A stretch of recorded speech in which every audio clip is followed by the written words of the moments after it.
The city and state is run out of real estate taxes, right? Right. So when your house, which was worth $600,000, now worth $300,000, your tax base go down. Who gonna pay the cops, man? Who gonna pay the firefighters, huh? Who gonna fix the street? This is where this is going. And so consequently, when they talk about that stimulus package, you know why it took them so long to iron it out? Because they said, oh, God, we messed up, man. We got to give this money to folks who's going to spend it, not put it in the bank or pay their credit card, right? So then that's when they added in food stamps, right? Hey, man, my old age pension check come, I'm going to have that piece of money on mine, right? And right. See, they gave it to the right person. Because when I get mine, I'm going out and buy me some jelly beans, some Kool-Aid, some Twinkies, and some Polish sausage made in Cleveland, right? Now, I don't even have to worry about was it made in China. The stuff I'm buying, right? So that's why they're talking about food stamps wasn't supposed to be included in this. Right.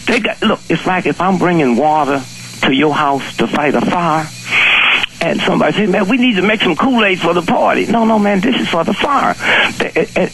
Did you ever think you lived to see the day where Starbucks is damn near bankrupt? Huh? No, now that is surprising news. You know, let's switch gears just a little bit here. Tavis Smiley, he came on time joining the show. Well, no, look. Don't waste my time. Listen, I'm gonna answer it like this. Go ahead and say it for the people that didn't hear what happened today. Go ahead. Tom Joyner show today, Tavis came on and said, look, I'm having the State of Black America in New Orleans, February 22nd, February 23rd. I've invited all the candidates. Clinton has agreed to go. Barack has not agreed yet. And he said if Barack doesn't come, basically he took the position that Barack needed to be there or he was going to go off on Barack Obama, like Barack owed him the right to come down there. Now, Roland Martin came out and said, well, look, I don't think Barack needs to go down there. He's already won Louisiana. He needs to focus on Texas and Ohio. What do you think about this? My problem is, if Clinton decides he can't come, would he say the same thing about that white boy? Okay, we don't go much further than that. Would he say, wait a minute, let me ask you this here. Is Hillary going? Yeah, she's going. Okay, so suppose the two of them decided that they got a fundraiser that's going to raise it and they can't go. Would he say the same thing about them? Huh? And so it's kind of incredible that we don't see who this brother is. But it don't make no difference. You see, what happened is this. We are in so much pain economically. I'm talking about America, okay? And that's where this thing is going. Now, they got a plan. My grandmother called me the other day. She said, honey, what's a superdelegate? I said, well, why you know about that? She said, well, they've been talking about it. Well, how come this is the first time? Because the convention going to be deadlocked, okay? They're going to go in there and it's going to be an open convention, huh? And you know who's going to come through and save everybody? Gore, huh? Old Nobel Prize, $300 million in the kitty from the last time he ran. And you know who his vice going to be? Obama, okay? That's where this is going. Because first, if Obama is not around, millions of people that have registered is not going to vote. And all this stuff black folk be talking about, well, they have to vote for it. No, these are some folks that don't have my integrity. Okay, they got a fantastic, and thanks to us, they will not stoop to vote for the lesser of the two evils, okay? Before they vote for the lesser of the two evils, you let them put 20 redneck thugs on the Supreme Court that hate God. I'm not going to stoop to vote for the lesser of the two evils. And whenever you vote for the lesser of the two evils, listen to me, Grandma, if there's any God at all, you deserve to end up with the evil of the evil. It happened in Nazi Germany, okay? Mm-hmm. These young folks is not coming through. Man, do you know if you quit this show or somebody said, we don't want you no more, you know how many people wouldn't tune in and listen? You know how many people wouldn't tune in and listen to Joe if he wasn't there? They loyalty, a lot of people's loyalty ain't to WL. There's people, man, that wake up at 6 o'clock in the morning to listen to Joe, okay? And then they follow with you. And they locked into you. These folks is locked into this Obama. They not locked into no damn politics, and they're not going to vote for the lesser of the evils. That's what they feel. Black folks voted 98% Republican because of Lincoln. And when they made that switch is when Roosevelt came through and fixed my pain. He didn't have no choice. He had to fix America's pain. And listen what he said. He said a chicken in every pot and a car in every garage. He didn't say he was going to put it there. Okay? There's something when my fear is gone. You see, Americans have gone stone crazy. The biggest hustle in this country wasn't the real estate people. The biggest business going today in America is these storage bins, man. Hey, you know what, Dick? Hold on, we're up against commercial break again. I want to bring you back in, finish that thought. Also, I'm on this next segment, which will probably be the last segment here. I want to ask you particularly.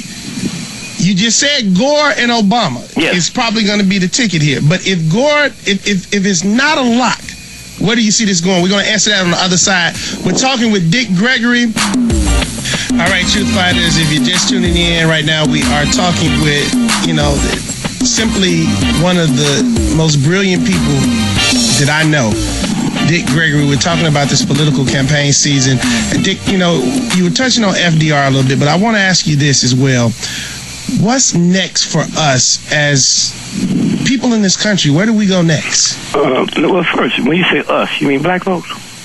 I mean, black folks, white folks, everybody, because the reality of it is this. When you see what's going on with Barack, and like you said, when you got a pain and you go to the pharmacist, you don't care if they're black, white, Indonesia, whatever they may be, as long as they can fix your pain. That's right. Is that the direction we're going in, or something else? We'll have no choice. Listen, did you see where Harvard and Yale are letting people in for free, not loans? Did you see that? Yeah, I did see that. Okay, let me tell you why. How can you be a great education institution and you got empty chairs, right? A lot of these white folks, man, and black folks that send their children to them schools, they can't afford it, huh? Right. So if you look at the junior colleges, they have an increase, a low of 42%, a high of 80%. Okay? That's what's happening in America today. They feel this pain. You should have seen it coming 8 years ago when they started happy hour. You ever been to happy hour? Them white folks ain't happy. How you gonna drink martini and eat chicken wings, man? The three lowest things on the chicken is the feet, the back, the neck, and the wings. And they sitting around all dressed up eating chicken wings, man. and so what I'm saying is this thing has happened. I tell you what, you look. I asked some people of mine to go and see how many scissors is being sold now. And the guy said, what's up? I say, I go to the grocery store and I see people, man, the line is so long getting through because these people is pulling out these coupons, man. That ain't never happened before. Right. You got people clipping coupons. And let me tell you, the Washington Post, the Sunday Post, you can get 2 posts for one. They bring the one post out, comes out Saturday around 1 o'clock in the afternoon. Right. The next one come out with the news in it, the Sunday morning one. If you buy that one, you can get the other one for like 50 cents. They're getting it for the coupons, man. This thing has struck and hit.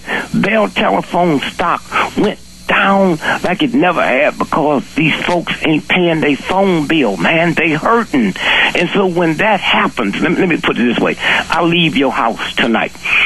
While we were there talking, there was an automobile accident on the corner. We don't know it. I walk out the house and I turn and go the other way. I get hit by a car. While I'm laying there, man, in all kind of pain, I hear the siren coming. I don't know it's for the other accident. I think it's for me. So that's what he is. He is that voice that's saying it's going to be okay. And and the question you asked, if he don't get it, who will? Who would be the one? Let me tell you something. Romney put in $44 million of his own money, okay? Right. And when Hillary put that $5 million in her campaign. Okay, now you know what nobody asked her? Well, I love to ask her, where that $5 million come from? You didn't have it when you left Arkansas. That's right. You wasn't working when you was in the White House. That's right. Now you might can explain it, but I sure would like to know where you get that extra $5 million chump change, huh? Now, let me ask you something about the media in general. And I'm asking this question because of what I went through when I was calling for the blackout in this country. Yes. And how even CNN, when I got on there, they tried to twist things around and make things a certain way. And we had people who were black going against what I was trying to do. Sure. Why do we do that in the media? Why does the media do that? Well, let me say first, when you talk about black folk, have you read the Willie Lynch letter? Oh, yeah. Wait, don't say nothing else. Go back and read it again, okay?